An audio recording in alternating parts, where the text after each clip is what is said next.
So, hey, how you doing? Welcome to the Real Estate Mortgage Show. Yesterday, I interviewed a guy by the name of Seif El-Sahly, and he owns a company from the Hamilton area by the name of Newfore Incorporated. So basically, they're a general contracting company, but their specialty is something that's a real hot topic these days, which is tiny homes or granny suites. So we talk a little bit about that. I'm sure you're going to find him really, really interesting. He's a great guy, and his contact information is all at the end of the show. But make sure you check it out. Sorry about the screen quality in terms of if you're watching this on YouTube. There's a lot of sun in my face. I probably should have set that up a little differently, but I didn't. But anyway, great content nonetheless. Check it out.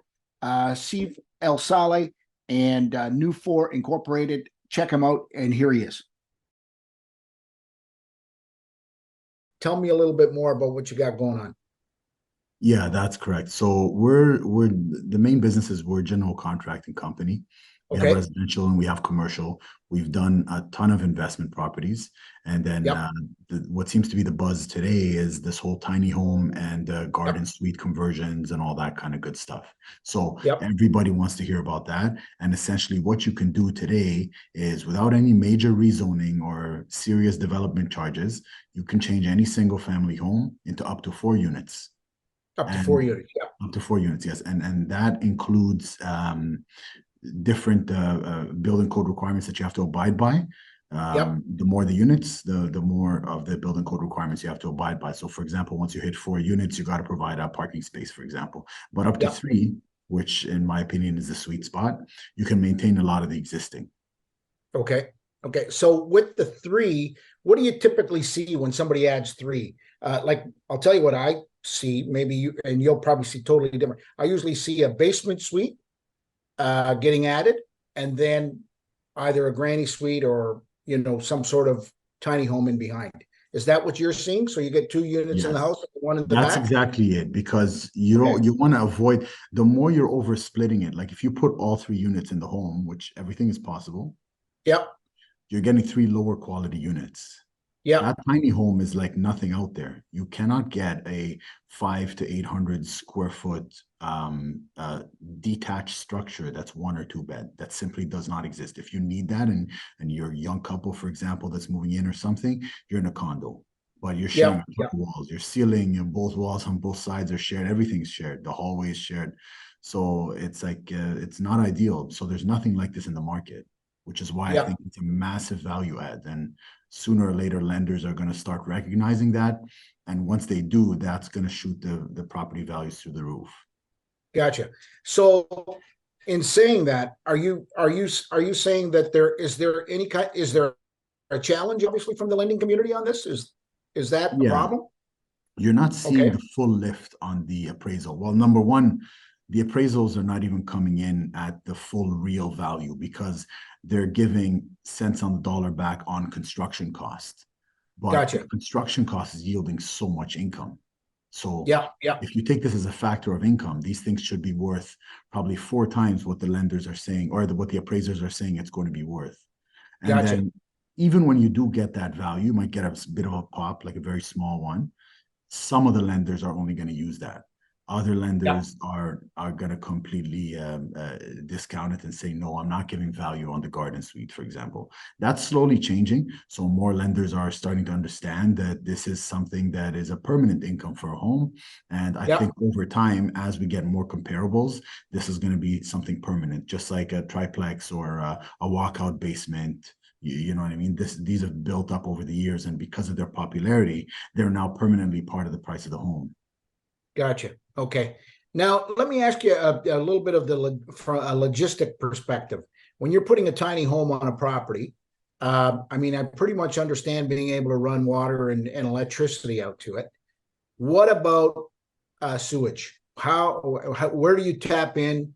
Are you tapping into the house? Are you tapping right into the connection on the street? How is that? How does that play out? So that's a really good question. We tie into the home. And the Okay. reason we do that is because when you add another dwelling on the back of the home, you actually have to do a service upgrade. So when you're Okay. upgrading the service to that address, If you're upgrading the service address to the home, a lot of the fees associated with the service work fall on the public side, which is funded by the city.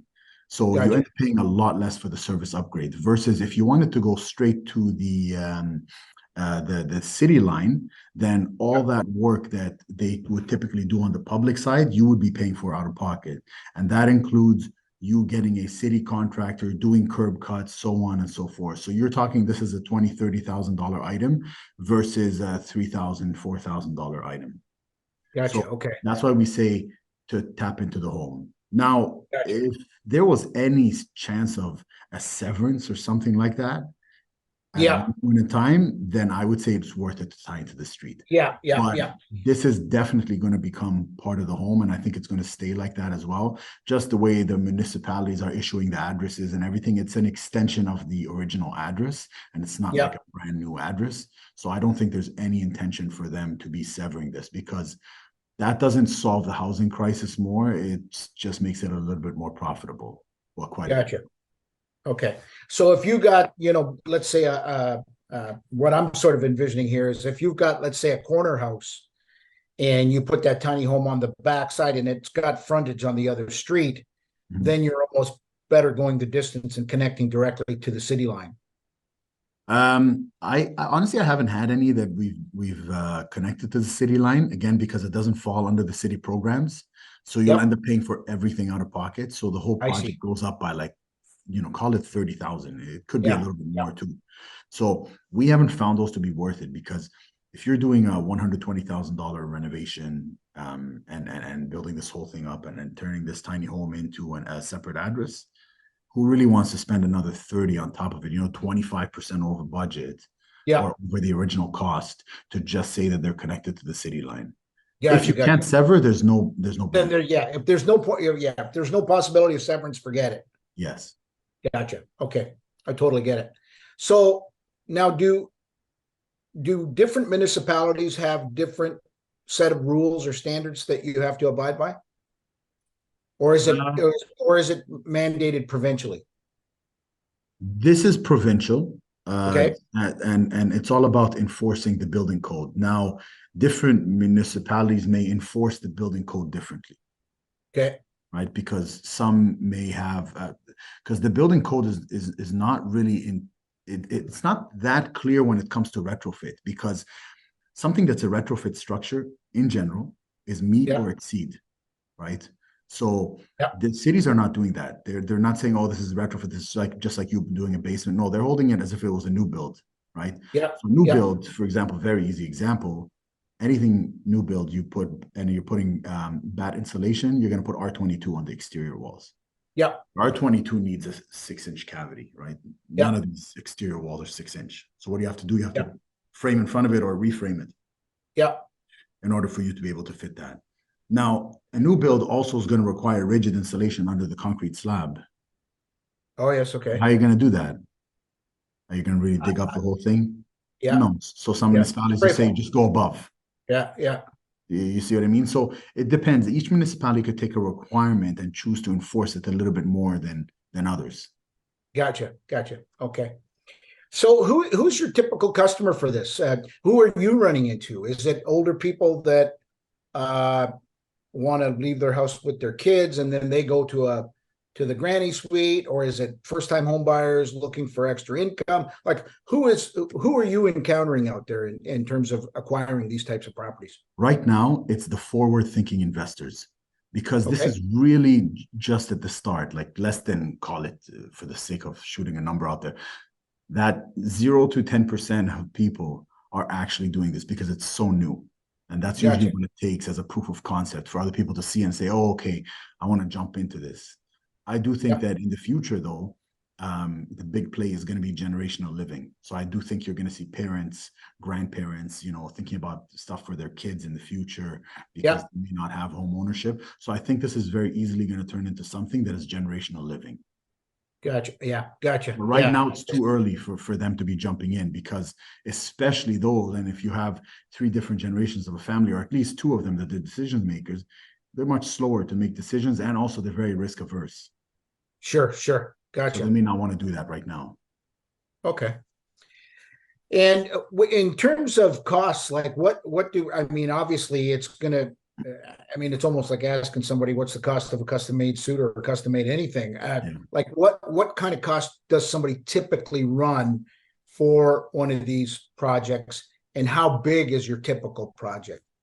So if you have the key differentiating factor is if you have an existing shell there, or if you're Yep. building brand new.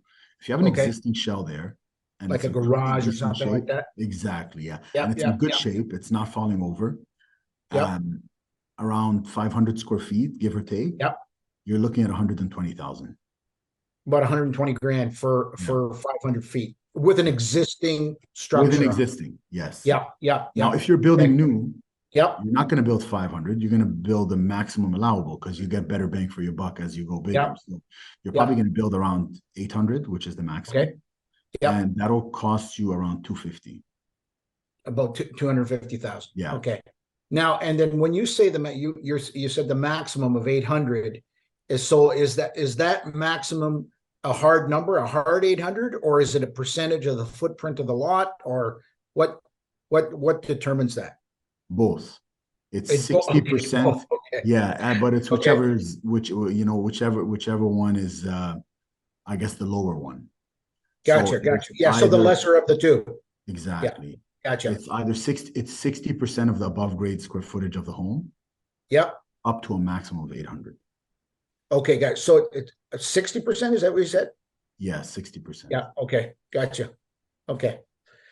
All right. And what about are these custom built, or are they kits? Like how are they manufactured? Are you guys make them right on site, or do they come in like a like a Mattamy home and just assemble the pieces type of thing?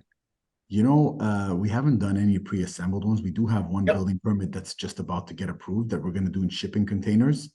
Yeah. Oh And yeah. Okay. in my opinion, I do not think it is cost savings in any way. The space Yep. is so small and there's not Yep. that much material in there. There's not that much more benefit to building it prefab versus stick build. Other than the speed, obviously, if it's Yep. prefab, you're going to put it up a lot faster, but you probably need 5 times the amount of time in prep work. Yeah, yeah, yeah, yeah. These shipping container properties or homes tend to get they're again another popular thing these days that you're Yeah. starting to see. Yeah. Okay.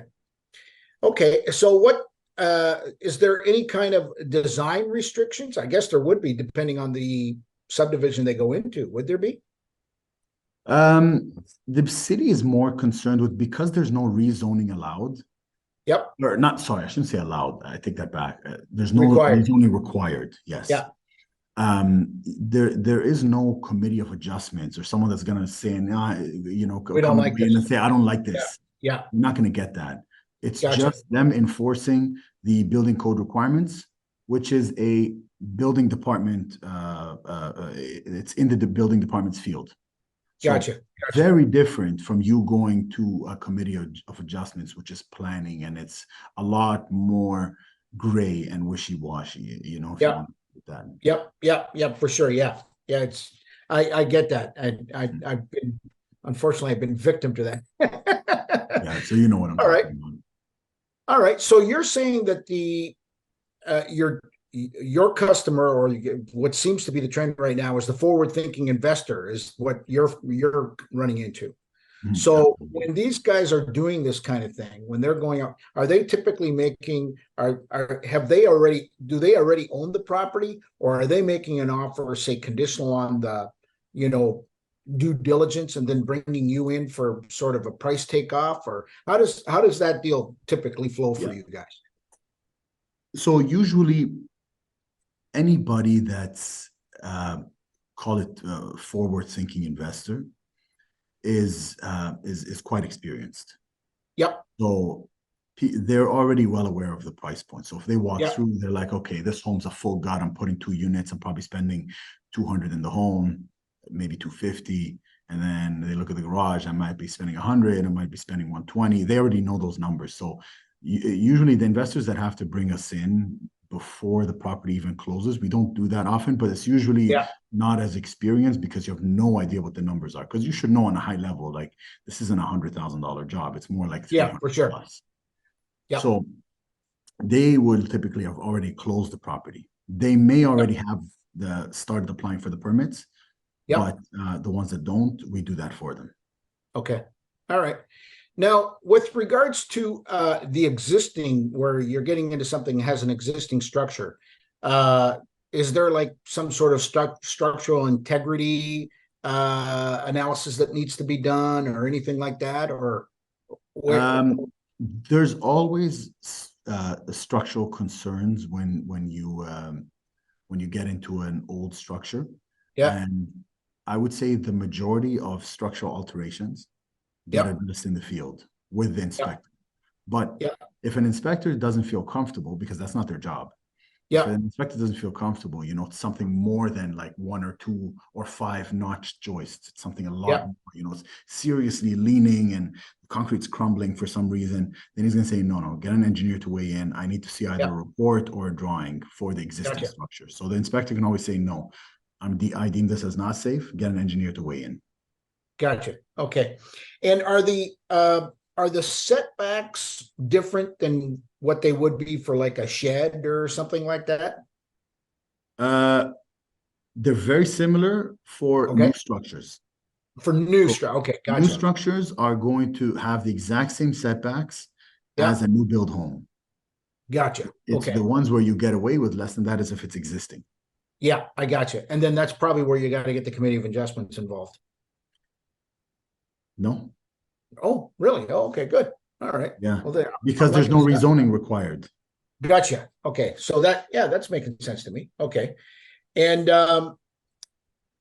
with regards to like timelines, how long does one of these projects normally take to go from, hey, I want to do this, to, it's ready for somebody to move in? So permit process is about 3 months on average. Okay. So anyone that's savvy and wants to get good bang for their buck, they're going to start the permit before the property even closes.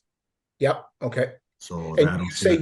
you guys will handle that part of it, will you? Yes, Gotcha. Okay. exactly. So that saves you 2 months because you Yep. could have a 2 month closing period and then we're already starting to work and we submit it to the city, at which point you're only really losing a month of payment wise, right? And carrying Okay. costs. Now, And do you then, guys take care of the? Sorry, do you guys take care of the drawings as well? You guys do the drawings and the whole bit? yes, yes. Gotcha. Okay. Yeah. So we do the drawings, we send them to the customer. They'll give their 2 cents, give their feedback. We'll go back and Yeah. forth with them, and then we submit to the city. Gotcha. Okay. Okay. After that, the construction, um, kind of I would say optimistically, because you have to run servicing, is 5 months. And About assuming five that months. on day one that it's warm-ish, at least for the first month, Sure. Sure. Sure. so we can Okay. dig. Yeah. Okay. So as long as you Okay. start in, call it April, maybe Yeah. September, or Yeah. May to September, then it's five Yeah. months. Okay. Gotcha. Okay. All right. Very good. Now, you said you're a general contractor, so this seems to be, is your business kind of offshooted in this direction, or are you still doing other types of construction as well? No, we're definitely doing other types of construction, Yep. but people get bored hearing about, oh, it's a commercial renovation, this many square Yeah. feet, this is the project. Yeah. This is more Yeah. of a buzz, so I talk about this a lot more. I actually started off in real estate. So when I started off, was 2016, and I Yeah. was buying little single family homes with potential with very little rentals to be done, and I could do like an in-law suite in the basement. Gotcha. And then from there it grew and grew and grew. And I on the second one that I got, I wasn't too happy because I hired a general contractor Yep. and he wasn't very good. I didn't like the work. It was supposed to be 3 months. It took 6. It wasn't even done. So I Yep. was like, oh, this is so Yeah. brutal. I feel like I could Yep. do a better job myself. Yep. Then I took over. I started doing the work myself, made tons of mistakes. I was happy about it at the time, but Yep. I thought it was great work. Gotcha. Okay. But so So, that's how this kind of built into it. yeah. Okay. Good. So yeah, just kind of more from that. So what would you say is the ideal property for this type of thing? Like, what I'm envisioning is like a bungalow, raised bungalow, that you could, put a unit in the back, something on a, like, for example, down in Cambridge, for example, we've got a lot of 1950s, 1960s style subdivisions that have your 45 to, even 70-foot lots, with, a nice, amount of yard. These are just the things I'm envisioning. Is that what you guys are running into as well? Yeah, but there's even smaller lots too. Those it definitely works. Yeah. yeah, There's those are like if you honey. get a Yeah. corner lot, you get a 60 by 70, 60 by 80. That's still massive. Yeah. No, good point. Yeah, good point. Awesome. Yeah, very good. Yeah, I think you're onto something here. We have not seen a lot of that in Cambridge. We're seeing a lot of it in KW. Mhm. But again, this is all kind of crept up on us during COVID too, right? So That's true. that's the thing that I kind of find interesting is it's kind of happening under the radar. And when we had connected, I thought it was great for you guys to get on the show. That's awesome. Awesome. Yeah, very good. Any questions that I should have asked you that I didn't, or something that you think people need to be aware of when they're getting involved in something like this?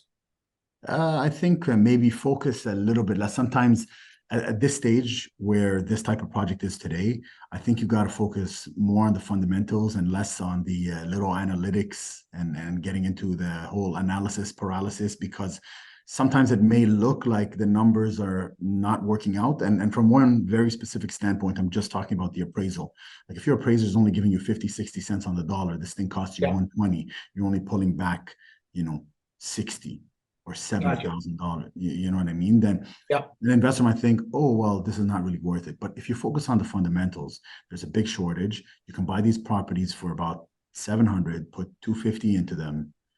Yeah, you're not going to get the full lift on the appraisal, but in today's appraisal, it'll still be worth like 920-ish plus or yeah, minus. yeah. And you're getting $7,000 a month in rent. Those are solid Sure, numbers. Those are sure. solid Yeah, numbers. And that's only going to yeah, grow with time, and so is the appraisal. yeah. Now, have you ever run into any of the like a big trend right now seems to be reverse mortgages, right? So we're seeing a lot of that. And of course, bank of mom and dad, people wanting to help their kids out. Mm. Is that a situation that you think would probably fit here where, say, mom and dad, or let's say they're in their, a little bit older, 55 plus, where they get a reverse to pay for that and then put the kids in the house and them in the back? Does that, have you I run think into that's that? going to be the trend in the long term. You have Yeah. the biggest wealth transfer ever. Yeah, we're upon it. So, Yeah. right. So you have this much equity built up Yep. over that generation, and then below is this much, and then the one below is like nothing. It's like almost Sure. negatives. Yeah. So I do think that there's going to be a big shift, and definitely something that needs to be handed over, because the older generation have plenty of equity. That down Yep. payment for them is not a big deal, but they don't Yep. have income. Yeah. They don't have the income or the Middle cash. generation have a bit of both, and then the Yep. kids definitely don't only have the income. Yep. So it works. You know what I mean? Yeah, for sure. Now you've got some really good videos online. Where can people find those? So give the audience a little bit of direction on that. And you Yeah. guys do a So great job on them, by the way. They're really good. awesome.